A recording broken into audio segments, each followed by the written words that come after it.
जिस ढंग से देश की सबसे बड़ी पंचायत में विपक्ष ने, खासकर समाजवादी पार्टी और कांग्रेस ने इसको रोका और रोड़ा अटकाया, उसको पास नहीं होने दिया जिससे लागू न हो जाए 29 में, तो आज उत्तर प्रदेश की विधानसभा में निंदा प्रस्ताव पास हुआ। और निंदा प्रस्ताव ही नहीं पास हुआ, विपक्ष की जो कारगुजारियां थी महिला आरक्षण के खिलाफ, पूरे प्रदेश की जनता ने सदन के माध्यम से सदस्यों के मुख से उन्हें सुना है। जिस तरह से राहुल गांधी, कांग्रेस, अखिलेश, समाजवादी, डीएमके, टीएमसी जिस तरह से एकजुट होकर के और उन्होंने उस आरक्षण बिल को और परिसीमन को नहीं पारित होने दिया, तो स्वाभाविक है कि ये केवल महिलाओं का अपमान नहीं है, उनके साथ विश्वासघात है। अगर ये देश 33% जैसी महिलाओं को गवर्नेंस में, सरकार की पॉलिसी मेकिंग में या सरकार चलाने में हिस्सेदारी दे रही थी, तो उसको लेकर उसी का परिणाम है कि वेस्ट बंगाल में आज जिस तरह की वोटिंग हुई है, अपने आप वो बदलाव का संकेत है। पिछले 10 सालों में जो अपराध की घटनाएं महिलाओं के खिलाफ हो रही हैं, आज का भी अखबार उठा के देखें, तमाम ऐसी घटनाएं, चाहे वो फतेहपुर की हो, चाहे वो हरदोई की हो, गाजीपुर की हो, कोई जिला ऐसा नहीं जहां महिलाओं के खिलाफ अपराध ना बढ़े हो। तो भारतीय जनता पार्टी जो कि बिल ये पास हो चुका है 2023 में, ये केवल चुनाव की वजह से हमदर्दी पाने के लिए और लोगों में गलत प्रचार और भ्रामक प्रचार करने के लिए इसको लेके आए हैं। और समाजवादी पार्टी कभी जो है महिला आरक्षण के खिलाफ नहीं थी और समाजवादी पार्टी ये चाहती है कि महिलाओं का आरक्षण। तो ये भाजपा के लोग झूठे हैं और गलत ढंग से अपनी बात कराते हैं। यही कारण है कि ये पास नहीं करा पाए बिल, तो खिसियानी बिल्ली की तरह यहाँ आकर अकड़ रहे थे। लोग तो महिलाओं के आरक्षण को लागू करते हैं, उसके बारे में नहीं, ये घुमा के चाहते हैं कि बिना जनगणना किए 2023 वाला 25-26 वाला जो जनगणना है, बिना इसके किए ही आरक्षण वो परसीमन कर दें। सदस्यों ने अपनी बात रखी कि नारी शक्ति को माननीय प्रधानमंत्री नरेंद्र मोदी जी ने जिस ढंग से पूरे देश में हर मोर्चे पर आगे लाने का काम किया है, चाहे आर्थिक क्षेत्र हो, सामाजिक क्षेत्र हो, इवन देन आप देखते हैं कि फाइटर जेट भी हमारी बेटियां उड़ा रही हैं। उन्हें देश की सबसे बड़ी संसद में, प्रदेश की विधानसभाओं में कानून बनाने का भी हक होना चाहिए और आधी आबादी को अपनी आवाज उठाने का भी अधिकार देना चाहिए आरक्षण के माध्यम से। जिस ढंग से देश की सबसे बड़ी पंचायत में विपक्ष ने, खासकर समाजवादी पार्टी और कांग्रेस ने इसको रोका और रोड़ा अटकाया, उसको पास नहीं होने दिया जिससे लागू न हो जाए 29 में, तो आज उत्तर प्रदेश की विधानसभा में निंदा प्रस्ताव पास हुआ। और निंदा प्रस्ताव ही नहीं पास हुआ, विपक्ष की जो कारगुजारियां थी महिला आरक्षण के खिलाफ, पूरे प्रदेश की जनता ने सदन के माध्यम से सदस्यों के मुख से उन्हें सुना है। और समाजवादी पार्टी, कांग्रेस कभी नहीं चाहते कि महिलाओं को उनके अधिकार मिले, उनके हक मिले, और इसके लिए विधानसभा ने निंदा प्रस्ताव पास करके इसको भेजा है। और माननीय प्रधानमंत्री नरेंद्र मोदी जी का जो विकसित भारत का संकल्प है, वो तभी पूरा हो पाएगा जब एक एक नारी, एक एक महिला देश की हर व्यवस्था में, कानून बनाने में, संसद में, विधानसभाओं में प्रतिभाग करेंगी और अपनी आवाज को खुद बुलंद करेंगी। तो बुलाया गया था, अभी जिस तरह से महिला आरक्षण बिल को लेकर जो विरोध हुआ, उसके एवज में ये बुलाया गया था। इसमें निंदा प्रस्ताव पे भी आज चर्चा हुई, मुख्यमंत्री का भी उद्बोधन रहा।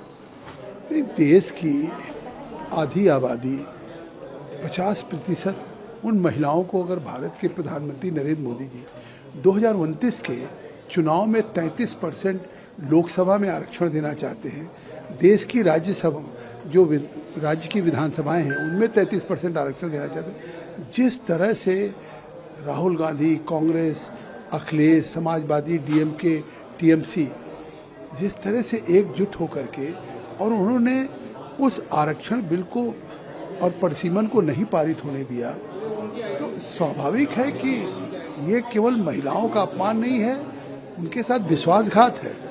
आखिर देश की किस क्षेत्र में आज महिलाएं अपना योगदान नहीं दे रही?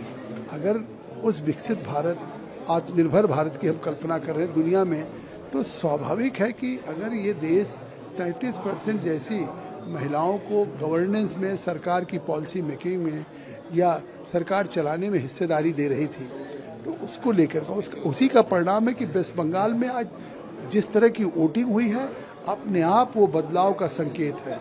अपने आप निश्चित तौर से देखिएगा ये गुस्सा किस तरह से कन्याकुमारी से कश्मीर तक, आज उसी दिशा में अगर उत्तर प्रदेश की असेंबली में स्पेशल सेशन बुलाया गया, तो निश्चित तौर से ये मैं धन्यवाद दूंगा मुख्यमंत्री को। मुख्यमंत्री ने कहा और धन्यवाद दूंगा कि उन्होंने कम से कम उत्तर प्रदेश की जनता के बीच में एक विशेष सत्र बुला करके, और ये विपक्ष ने जिस तरह से लोकसभा में इस बिल को पारित नहीं होने दिया है, उसके संबंध में विस्तार से कम से कम प्रदेश की जनता को इस बात की जानकारी होगी कि ये विपक्ष किस तरह से महिला विरोधी हैं, महिला के आरक्षण विरोधी हैं, और उनके जिस तरह से उनकी भविष्य में एक गवर्नेंस में भागीदारी होनी थी, उसको रोकने का काम किया। मुख्यमंत्री का भी लंबा संबोधन था इस पूरे मामले पे। एक दूसरी खबर यह है कि कल जो एग्जिट पोल आया है उसमें एनडीए और बीजेपी को एक बढ़त मिलती नजर आ रही है। पश्चिम बंगाल की बात हो या असम की बात हो, पुडुचेरी हो, इन सभी जगह पे प्रधानमंत्री ने भी कहा था कि पांचों राज्य में अच्छा प्रदर्शन रहेगा एनडीए का। नहीं, जिस तरह से प्रधानमंत्री जी जा रहे थे, जिस तरीके से गृहमंत्री जी जा रहे थे, नितिन नवीन जी, और जिस तरह से भाजपा के प्रति रिस्पांस था, और वो जिस तरह की वोटिंग हुई है, वो इस बात का संकेत है। पहली बार मुझे लगता है एंटी इनकम्बेंसी पिछली बार भी थी, ममता की सरकार नहीं बनती, लेकिन पिछली बार बूथ कैप्चर किया, पिछली बार उन लोकल बंगाल की पुलिस एक तरह से टीएमसी की कार्यकर्ता मशीनरी बन गई थी। लेकिन इस बार जिस तरह से चुनाव आयोग ने, मैं धन्यवाद दूंगा कि सेंट्रल पैरामिलिट्री फोर्सेज को डिप्लॉय किया, लोगों ने भय मुक्त होकर के मतदान किया है। निश्चित तौर से सभी राज्यों में कमल खिलने जा रहे हैं। पिछले 10 सालों में जो अपराध की घटनाएं महिलाओं के खिलाफ हो रही हैं, आज का भी अखबार उठा के देखें, तमाम ऐसी घटनाएं, चाहे वो फतेहपुर की हो, चाहे वो हरदोई की हो, गाजीपुर की हो, कोई जिला ऐसा नहीं जहां महिलाओं के खिलाफ अपराध ना बढ़े हों। और भारतीय जनता पार्टी जो कि बिल ये पास हो चुका है 2023 में, ये केवल चुनाव की वजह से हमदर्दी पाने के लिए और लोगों में गलत प्रचार और भ्रामक प्रचार करने के लिए इसको लेके आए हैं। और समाजवादी पार्टी कभी जो है महिला आरक्षण के खिलाफ नहीं थी, और समाजवादी पार्टी ये चाहती है कि महिलाओं का आरक्षण। अभी कंक्लूजन में मुख्यमंत्री ने कहा कि आप लोग एक तो महिला आरक्षण का विरोध करें, तो दूसरा आपको मजहबी आरक्षण चाहिए। मजहबी आरक्षण ये सब बनी बनाई बात, और सदन में लगातार झूठ बोलने का काम भाजपा के नेता कर रहे हैं। आज भी तमाम सारी ऐसी चीज़ें कही गई जो सत्य नहीं थी, और केवल जनता को गुमराह करने के लिए ये सब प्रपंच रचा जाता है। देखिए, जितना वो घेरे वो पुरानी गीतें गा रहे हैं। माननीय मुख्यमंत्री जी का नया तो हमारे लोगों ने भी आंकड़ा दिखाया, हमारे पार्टी के जो बोले उन्होंने नए नए आंकड़े दिखाए, उस पर तो कुछ बोले नहीं। लास्ट में जो नियम ये है, जो प्रस्ताव रखता है किसी तरह का, तो लास्ट में वो भी सबका सुन के जवाब भी देता है। तो मुख्यमंत्री जी ने कोई जवाब नहीं दिया। जब जवाब का अवसर आया तो पट से संसदीय का मंत्री ने एक वो चिट दे दिया कि, और उसी को अध्यक्ष ने तुरंत पढ़ के करा दिया। ये इसमें निंदा का प्रस्ताव तो था नहीं। हमारे जो आज वो थी सूची थी, उसमें निंदा का प्रस्ताव था नहीं। सशक्तिकरण पर वार्ता करना था। तो ये भाजपा के लोग झूठे हैं और गलत ढंग से अपनी बात कराते हैं। यही कारण है कि ये पास नहीं करा पाए बिल, तो खिसियानी बिल्ली की तरह यहाँ आकर अकड़ रहे थे। अच्छा, आपको बोलने का मौका नहीं दिया? नहीं, वो तो अध्यक्ष कार्य में बुलाया, आपका दूसरा आदमी आ गया, और हम इस प्रतीक्षा में थे कि मुख्यमंत्री आए थे, बुलावे थे, बोलें।